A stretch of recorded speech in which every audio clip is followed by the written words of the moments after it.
It's not enough to get a great degree anymore. You really have to go to a place that has the labor market in your industry.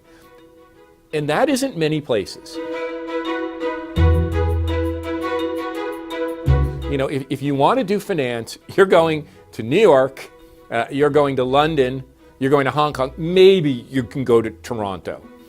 If you're going to do media, and you're going to go to New York or London, or maybe San Francisco. If you're going to do movies and film and entertainment, you're going to go to LA. If you're going to do music, you're going to do New York or LA or London or Nashville. So these job markets are very concentrated. So the one thing I can say for sure, when you're young, when you don't have a family, when you can cram, 16 people in a rental apartment, the amount of value added you'll get to your career, it almost dictates that you go to these places.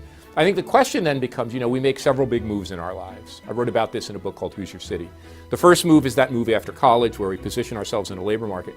The second move is not when we get married, it's when we have kids. And here I think what people tend to do is they tend, if they're priced out of Manhattan, or if they're priced out of the center of San Francisco or Back Bay in Boston, they tend to look first at the suburbs, right? They tend to say, well, I can get more space, I can get a backyard. They don't do enough of a search, I think, of looking at other cities, Does it make sense for me to go to Pittsburgh or take a look at Detroit, or should I head to a place like Atlanta or Minneapolis? So I think one thing I would encourage people at that stage, once they've built a network, and I met Peter Jackson a long time ago, and I went to visit him in Wellington, the great director, and he said this. He said, I went to LA and established a great film directing career.